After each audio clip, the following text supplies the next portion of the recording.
वाला एक मामला सामने आया है। दरअसल एक युवक ने पहले अपनी प्रेमिका को धोखा दिया, जिसके बाद उसने एक एक करके कई लड़कियों को अपना शिकार बना लिया।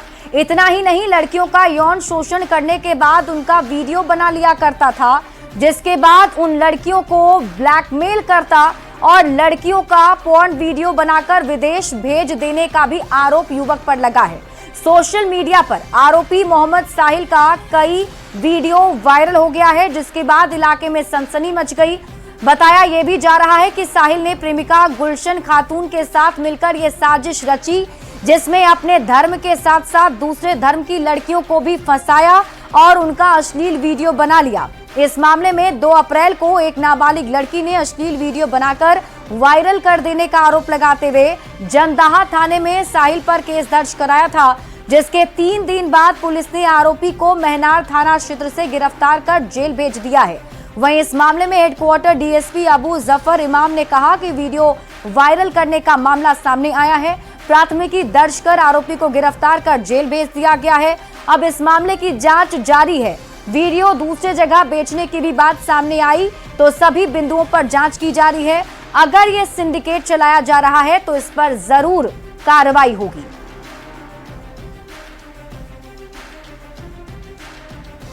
और अब आपको बताते हैं कैसे ये पूरा खेल चलता था।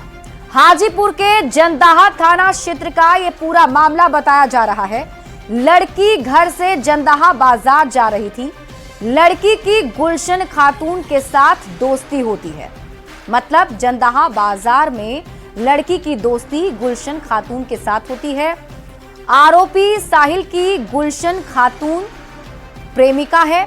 गुलशन लड़कियों की फोटो मोबाइल में कैद करता था और उसके बाद फिर फोटो दिखाकर लड़की पर दबाव बनाता था। शारीरिक संबंध बनाने का दबाव वो लड़की पर बनाता था। फोटो को परिवार वालों को दिखाने की धमकी लड़की को दिया करता था। लड़कियां अपने आप को साहिल को सौंप देती थी। साहिल ने दर्जनों लड़कियों के साथ आपत्तिजनक ऐसे वीडियोस बनाए और इन वीडियो को बनाने में साहिल की जो गर्लफ्रेंड है गुलशन, वो उसका साथ दिया करती थी। गुलशन खातून खुद नशा करती थी, लड़कियों को नशे की गोली खिलाती थी, साहिल के साथ फिर संबंध बनाती थी। लड़की के साथ कई सारे ऐसे आपत्तिजनक वीडियो बनाते थे और इन वीडियो को कैमरे में कैद करके विदेश में भेजा जाता था। बताया जा रहा है कि साहिल इन वीडियो को बेचकर अपना कमाई भी करता था। लड़कियों के साथ आरोपी साहिल के कई वीडियोस, आपत्तिजनक वीडियो जो हैं वो वायरल हुए। वायरल होने के बाद पूरे इलाके में सनसनी मच गई। कई परिवार वाले सामने नहीं आ रहे हैं। एक व्यक्ति ने इंसाफ के लिए थाने में शिकायत की है। अब पुलिस की टीम इस पूरे मामले की जांच पड़ताल में जुटी हुई है और पुलिस का कहना है कि अगर ये सिंडिकेट चल रहा है तो इसकी पूरी तह तक जानकारी निकाली जाएगी। वीडियो वायरल करने का एक मामला दर्ज हुआ, सर क्या है पूरी मामला? वो अप्रैल के प्रथम सप्ताह में लड़की के पिता के द्वारा एक सूचना दी गई थी कि प्रेम प्रसंग में होते हुए दोनों ने अपना समय व्यतीत किया, लेकिन कुछ वीडियो बना दिए गए हैं जिसके आधार पर अब नाजायज़ चीज़ें मांगी जा रही हैं, जो कि बिल्कुल गलत था। इसके आधार पर FIR किया गया, लड़का को बरामद किया गया है महनार क्षेत्र से और विभिन्न धाराओं में कांड दर्ज करके जेल भी भेज दिया गया है। अग्रतर अनुसंधान जारी है। इसमें से कई लड़की की तस्वीर से आपत्तिजनक वायरल किया गया है और ये भी कहा जा रहा है कि ये वीडियो पोर्न वीडियो किसी दूसरे कंट्री में भी बेचा जा रहा था। इस तरीके की बात ये जानकारी मिली है, बट अभी इसकी सत्यता की जांच की जा रही है, जो कि अनुसंधान में है। निश्चित रूप से अगर ऐसा है तो कार्रवाई निश्चित रूप से की जाएगी। एक बात और सर कि FIR होने का सर लंबे समय हो गया, लेकिन मेडिकल या किसी तरीका बयान पुलिस के द्वारा लड़की के पक्ष से नहीं लिया गया या कोर्ट में प्रोड्यूस नहीं किया गया। अनुसंधान जारी है और विभिन्न पहलुओं पर जांच करने के बाद इन सारे तथ्यों को लाया जाएगा कांड लाने के लिए। ये सिंडिकेट को कैसे सर आप लोग इसको तोड़ पाएंगे? क्योंकि अगर ये संगठित अपराध में से है तो बिल्कुल इसे हम लोग तोड़ेंगे। वैशाली पुलिस लगी है इसके पीछे, कार्रवाई करेगी जरूर। हाजीपुर से एक सनसनीखेज मामला सामने आया है, जब एक युवक ने कई लड़कियों का अश्लील वीडियो बनाया और उसे वायरल कर दिया। इसके बाद पुलिस जो है इस पूरे मामले की जांच में जुट गई है और पुलिस ने आरोपी युवक को जो है वो गिरफ्तार कर जेल भेज दिया है।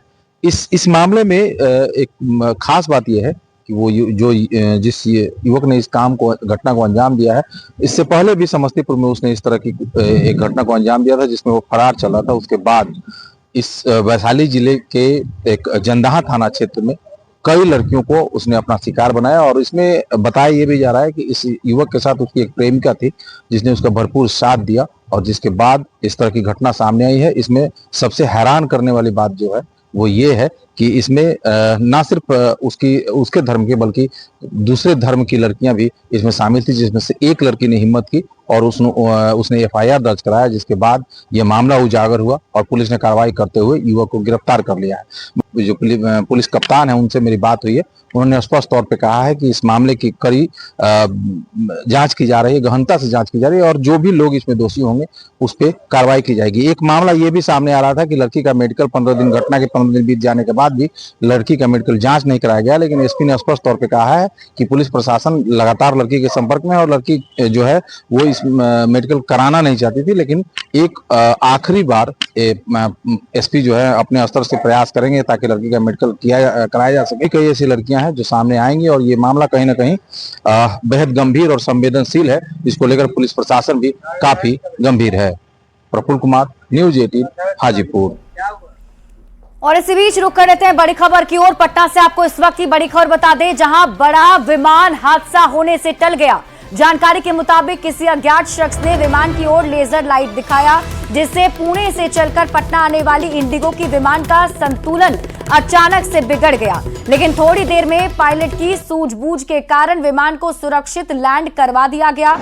एयरपोर्ट थाना प्रभारी की माने तो किसी ने लेजर लाइट दिखाया, जिस वजह से एयरपोर्ट के अधिकारी हरकत में आए और तुरंत वायरलेस से एयरपोर्ट थाना और फुलवारी थाना को मैसेज किया गया। फिलहाल मामले की जांच जारी है। इस पर और अधिक जानकारी दे रहे हैं न्यूज 18 संवाददाता अमरजीत शर्मा। हम खड़े हैं पटना एयरपोर्ट के समीप फुलवारी शरीफ स्टेशन के पास और हमारे पीछे जो ये देख सकते हैं कि पटना एयरपोर्ट है। 6:41 हो रहा था और पुणे पटना प्लेन यहां उतर रही थी। उसी दौरान किसी ने लेजर लाइट मारा और उसी लेजर लाइट के चकमे में आकर जो पायलट थे वो दूसरे जगह प्लेन उतारने पर उतारू हो गए थे, क्योंकि जो है उन्हें जो साइन मिल रहा था वो उतारने के लिए मिल रहा था और उसी लाइट से उनका जो है संतुलन भी बिगड़ गया और उसके वजह से प्लेन दुर्घटनाग्रस्त होते होते बच गई है। कई यात्री उस पर सवार थे। पुणे से पटना आ रही थी प्लेन, जो 6E653 प्लेन नंबर है, उसी में ये घटना घटित हुई है। और बता दें कि पुणे से पटना इधर से ही उतरकर जो है प्लेन जा रही थी। हालांकि सूझबूझ ने काम लिया, जो पायलट था उसका सूझबूझ काम आया और वो जो है वो लाइट बुझ गई और उसके बाद तुरंत अपना डिसीजन बदला और पटना एयरपोर्ट पर अपना जो है प्लेन उतारा और यात्रियों की जान बची। हालांकि इसको लेकर के एयरपोर्ट थाने में और फुलवारी शरीफ थाने में कंप्लेन दिया गया है। पटना से न्यूज 18 के लिए अमरजीत शर्मा। मुजफ्फरपुर से आपको बड़ी खबर बताते हैं, जहां पेट्रोल पंप से 1.5 लाख रुपए की लूट की खबर है। बाइक सवार 3 अपराधियों ने लूटपाट की वारदात को अंजाम दिया है। 1.5 लाख रुपए लूट लिए गए हैं। सदर थाना क्षेत्र के खबरा की घटना बताई जा रही है। इंडियन ऑयल के पंप पर लूटपाट की वारदात को अंजाम दिया गया। कैश काउंटर से हथियार के बल पर 1.5 लाख रुपए लूट लिए गए। पंप कर्मी से मारपीट भी की गई है। पैसे लूटकर अपराधी फरार हो गए। अब सीसीटीवी फुटेज के आधार पर अपराधियों की पहचान करने में पुलिस की टीम जुट गई है। तस्वीर आपको उस पेट्रोल पंप की दिखा रहे हैं जहां लूटपाट की वारदात को अंजाम दिया गया है। बताया जा रहा है कि अपराधियों ने मारपीट भी पेट्रोल पंप कर्मी के साथ की और 1.5 लाख रुपए लूटकर फरार हो गए। रोहतास से बड़ी खबर है, जहां डेहरी में 2 पक्ष आपस में भिड़ गए। बालू कारोबार को लेकर 2 पक्ष भिड़े हैं। ट्रकों को पास कराने को लेकर विवाद बढ़ता चला गया, जिसमें दोनों पक्ष आपस में भिड़ गए। पुलिस ने दोनों पक्ष को मौके से खदेड़ा है। 3 लग्जरी वाहन मौके से जब्त किए गए। जब्त वाहन में लाठी, डंडा और हॉकी स्टिक भी मिला है। तो देहरी में दो पक्ष आपस में भिड़ गए। रोहतास से आपको इस वक्त की बड़ी खबर बता रहे हैं। जानकारी के मुताबिक बालू कारोबार को लेकर दो पक्ष की आपस में टकराहट हो जाती है। बताया जा रहा है कि ट्रकों को पास कराने को लेकर विवाद गहरा गया और दोनों ही पक्ष आपस में भिड़ गए।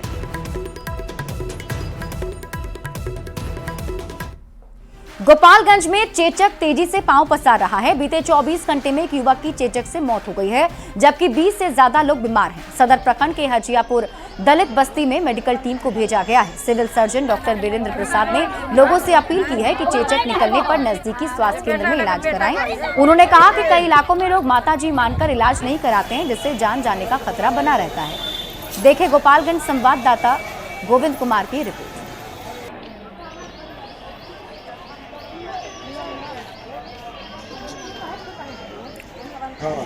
वहाँ पर इलाज सबका घर घर घूम करके हम लोग दवा का वितरण कर रहे हैं, उनको जागरूक कर रहे हैं और साथ ही साथ वैक्सीनेशन जो छूटे हुए बच्चे हैं उन लोग का वैक्सीनेशन भी कराया जा रहा है। गोपालगंज के ग्रामीण इलाकों में चेचक तेजी से फैल रहा है। गोपालगंज की अगर बात करें तो पिछले 24 घंटे में चेचक से एक युवक की मौत हो चुकी है और 20 से ज़्यादा लोग इस वक्त बीमार हैं और इनका इलाज अलग अलग अस्पतालों में चल रहा है। हालांकि सिविल सर्जन डॉक्टर वीरेंद्र प्रसाद ने इसे गंभीरता से लेते हुए और जिस इलाके में चेचक से युवक की मौत हुई है वहां मेडिकल टीम भेजकर एक एक पीड़ित परिवार की जांच शुरू करा दी है। और मेडिकल टीम इस वक्त गोपालगंज के हजियापुर महादलित बस्ती में भी पहुंची है, जहां पर कल चेचक से मुकेश माझी नाम के एक युवक की मौत हो गई थी और 20 से ज़्यादा लोग वहां बीमार हैं। ऐसे में सदर अस्पताल में भी कई मरीजों को लाया गया है, जहां पर इस वक्त इलाज चल रहा है। गोपालगंज के सिविल सर्जन डॉक्टर वीरेंद्र प्रसाद ने साफ तौर पर कहा है कि चेचक से जिन जिन इलाकों में लोग मिले हैं वहाँ मेडिकल टीम भेजकर उनकी चेकअप कराई जा रही है और जांच कराकर उन्हें दवाइयाँ भी दी जा रही है। उन्होंने लोगों से अपील भी किया है कि चेचक एक बीमारी है और इसे अंधविश्वास का रूप न ले, क्योंकि चेचक से बच्चे की जान भी जा सकती है। ज़्यादातर उन पर खतरा है जो बच्चे कुपोषण के शिकार हो चुके हैं। ऐसे में अब ज़रूरत है चेचक से पीड़ित लोगों को इलाज कराने की और उनकी जान बचाने की। गोविंद कुमार, न्यूज़ 18, गोपालगंज। वक्फ संशोधन कानून को लेकर जारी सियासत के बीच प्रधानमंत्री नरेंद्र मोदी ने दाऊदी बोहरा समुदाय के प्रतिनिधि मंडल से मुलाकात की है। प्रतिनिधि मंडल ने प्रधानमंत्री नरेंद्र मोदी से मुलाकात कर वक्फ संशोधन कानून के लिए उनका धन्यवाद कहा है। उन्होंने कहा कि यह समुदाय की लंबे समय से लंबित मांग थी जो पूरी हो गई। उन्होंने प्रधानमंत्री के सबका साथ, सबका विकास, सबका विश्वास के विजन पर भी भरोसा जताया और इस दौरान पीएम ने भी बड़ी बात कही। उन्होंने कहा कि वक्फ एक्ट रातों रात नहीं बना, बल्कि 5 साल तक इस पर चर्चा की गई।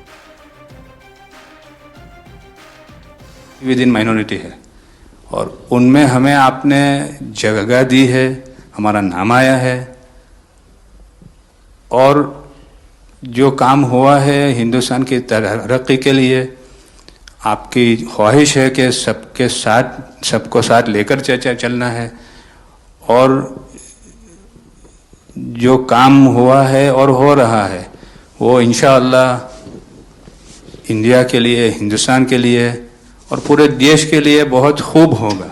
100 साल बाद, जैसा गृह मंत्री जी ने उनके इंटरव्यू में पिछले सप्ताह कहा कि हमने सिर्फ माइनॉरिटी को कंसीडर नहीं किया। साहब, ये जो एक्ट आया है वो प्रिवी काउंसिल क्यों लेकर आई? प्रिवी काउंसिल ने ये एक्ट इनैक्ट किया माइनॉरिटी के प्रोटेक्शन के लिए, लेकिन साहब आपने ये एक्ट इनैक्ट किया सिर्फ माइनॉरिटी के प्रोटेक्शन के लिए नहीं, बल्कि माइनॉरिटी विद इन माइनॉरिटी के लिए। हम देखते आ रहे हैं कि गरीब महिलाएं हो, कम्युनिटी विमेन हो, ये अगर पैसा आवक हो रही है और कानून में बदलाव आ रहा है उसका फायदा कहीं ना कहीं पहुंचना चाहिए। तो ये सारे विजन जो गवर्नमेंट ने लिए हैं, दाऊदी बोहरा कम्युनिटी उसका बहुत सपोर्ट भी करती है। खेलो इंडिया यूथ गेम्स 2025 की मशाल गौरव यात्रा समस्तीपुर पहुंची और इस कार्यक्रम के दौरान खेल प्रेमी युवाओं और आम जनता ने मशाल गौरव यात्रा का उमंग और उल्लास के साथ भव्य स्वागत किया है। यात्रा खेलो इंडिया यूथ गेम्स को लेकर जन जागरण और उत्साह बढ़ाने के लिए बिहार के 38 जिलों से होकर गुजर रही है। खेलो इंडिया यूथ गेम्स 2025 का आयोजन पहली बार बिहार में किया जा रहा है। ये आयोजन 4 मई से 15 मई तक नालंदा, पटना, गया, भागलपुर, बेगूसराय में होगा और इस आयोजन में देश भर के हजारों युवा खिलाड़ी भाग लेंगे। समस्तीपुर में मशाल गौरव यात्रा के स्वागत के दौरान युवाओं और खेल प्रेमियों ने बढ़ चढ़कर हिस्सा लिया है।